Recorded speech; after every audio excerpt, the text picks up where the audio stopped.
आप सब ने इंसानों को जानवरों का गोश्त खाते हुए सुना होगा और जानवरों को इंसानों का गोश्त खाते हुए भी सुना होगा।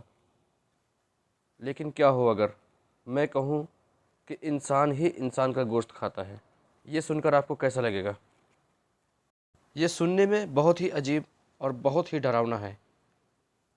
लेकिन ये कुछ सालों पहले हमारे पड़ोसी देश पाकिस्तान में हो चुका है। यहाँ दो ऐसे भाई रहा करते थे जो कि कब्रिस्तान से 150 से ज़्यादा कब्रें खोदकर उनकी लाशें ही खा गए। हेलो दोस्तों, मेरा नाम है मोहम्मद अफसर। ये कहानी है पाकिस्तान के शहर इस्लामाबाद से 200 किलोमीटर दूर भक्कर ज़िले की दरिया खान इलाके की।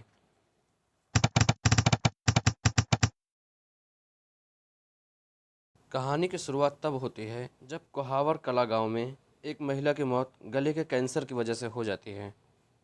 उस महिला का नाम शायरा परवीन था। शायरा के परिवार वाले शायरा को दफना कर चले जाते हैं और सुबह जब वापस आते हैं तो उन्हें शक होता है कि शायरा की कब्र के साथ किसी ने छेड़छाड़ की है। जिस वजह से वो कब्र को खोद कर चेक करते हैं तो उनके पैरों तले ज़मीन खिसक जाती है, क्योंकि उस कब्र में शायरा की लाश गायब थी।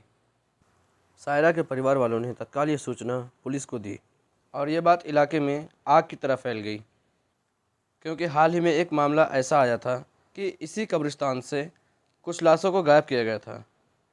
उस केस में लाश को कब्र से निकालकर उसके साथ रेप किया गया था। इस मामले में पुलिस ने एक शख्स को गिरफ्तार भी किया था। आसपास के लोग इस घटना को भी उसी घटना से जोड़ रहे थे।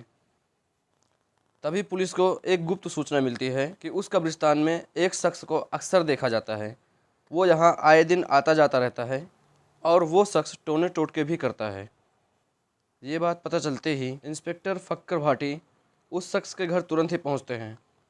ये घर था वही दो आदमखोर भाई आरिफ अली और फरमान अली का। उस वक्त सिर्फ फरमान ही घर पर मौजूद था। पुलिस ने घर की तलाशी ली।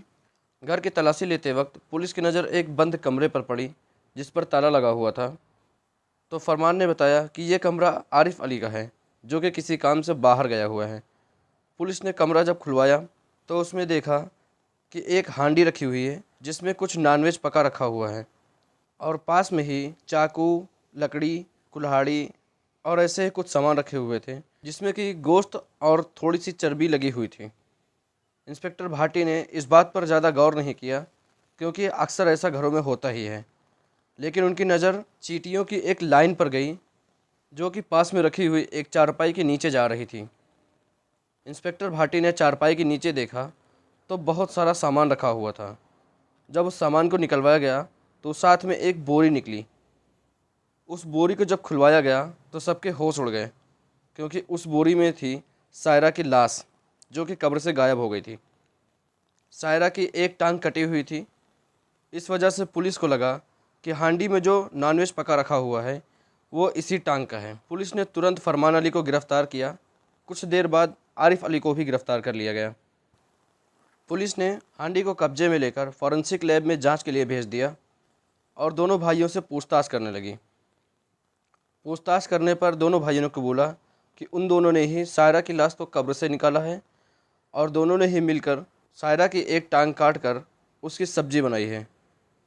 फॉरेंसिक रिपोर्ट में ये बात सामने आई कि हांडी में जो गोश्त पका हुआ था वो इंसानी गोश्त ही था। ये बात सुनकर इलाके में सनसनी फैल गई। दोनों आरोपियों से पुलिस ने पूछताछ की तो उन दोनों ने और भी बहुत से खुलासे किए जो कि इंसानियत को ही हैरान कर देने वाले थे। उन दोनों ने बताया कि अब तक उन्होंने 100 से ज़्यादा लाशों को कब्र से निकाल कर करी बनाकर खा गए हैं। पुलिस ने पूछा कि तुम लोगों ने ऐसा क्यों किया? तो उन्होंने कहा कि उनको एक तांत्रिक मिला था जिसने उनसे कहा कि अगर तुम इंसानी गोश्त खाते हो तो तुम्हारी गरीबी दूर हो जाएगी और तुम्हारे सारे दुख और तकलीफ़ ये सब भी दूर हो जाएंगे।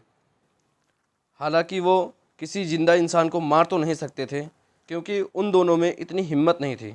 इसलिए उन्होंने फ़ैसला किया कि कब्र से जो हाल ही में दफनाई गई लाशें हों उनको निकालकर उनकी ही लाशें पकाकर खा सकते हैं।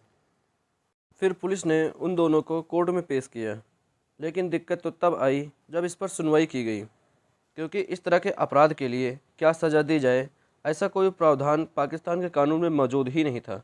हालांकि कब्र से छेड़छाड़ के आरोप में और अलग अलग धाराओं के तहत उनके खिलाफ मुकदमा चलने के बाद कोर्ट की तरफ से दोनों को 2-2 साल की सज़ा और 50,000 जुर्माने के रूप में मुकर्रर की गई। सुनवाई के दौरान ये पता चला कि इन दोनों भाइयों की शादी हो चुकी थी, लेकिन 2010 में दोनों भाइयों की बीवियों ने इनको बच्चे समेत छोड़ दिया था। जब बीवियों से पूछताछ की गई तो उन्होंने बताया कि दोनों भाई बहुत ही अजीब व्यवहार करते थे। कई कई दिनों तक वो घर से बाहर रहा करते थे, बिना बताए कभी भी घर से चले जाते थे और साथ ही वो बच्चों और औरतों को घर में बंद कर दिया करते थे। काम वाम कुछ किया नहीं करते थे और ना ही घर में खर्च के लिए कुछ पैसे दिया करते थे। जब कभी उनकी बीवियों ने इस बारे में उनसे बात करने की कोशिश की थी, तब वे उनसे मारपीट भी किया करते थे। साल 2013 में जब दोनों भाई अपनी सज़ा काट कर वापस जेल से बाहर आए, तब इलाके के लोगों ने इनका बहुत विरोध किया। लोगों का कहना था इनको या तो जेल में ही रखा जाए या फिर इनको पब्लिक के हवाले कर दिया जाए और पब्लिक इनको मार दे। इसके बाद प्रशासन ने दोनों भाइयों को पुलिस सुरक्षा दी और साथ ही गुमनाम पहचान के साथ इनको रिहा कर दिया।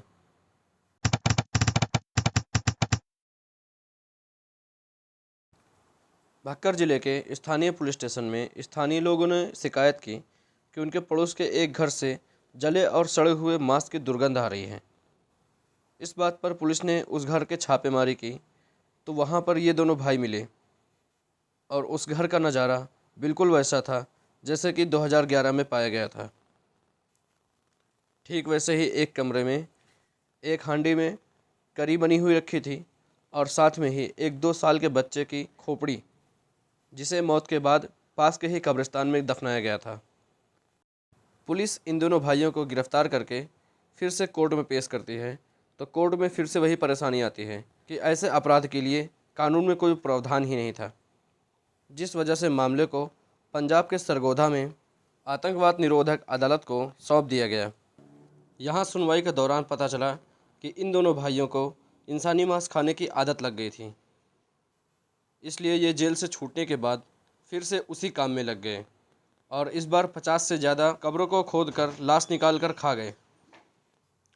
दोनों भाइयों ने कथित तौर पर बयान दिया कि अब तक कुल 150 से ज़्यादा लोगों की कब्र खोदकर इन लोगों ने लाश को पकाकर खा लिया है। कोर्ट ने फरमान अली और आरिफ अली को कब्र के साथ छेड़छाड़ के साथ साथ आतंक फैलाने और पब्लिक प्रॉपर्टी को नुकसान पहुंचाने के तहत दोषी करार करते हुए 12-12 साल की सज़ा सुनाई है। फ़िलहाल दोनों भाई जेल में हैं, जो कि 2027 के आसपास फिर से रिलीज़ होंगे। आपको क्या लगता है, इतने साल जेल में रहने के बाद दोनों भाई सुधर जाएंगे या कि फिर भी आदमखोर रहेंगे? अपनी राय हमें कमेंट करके ज़रूर बताएं।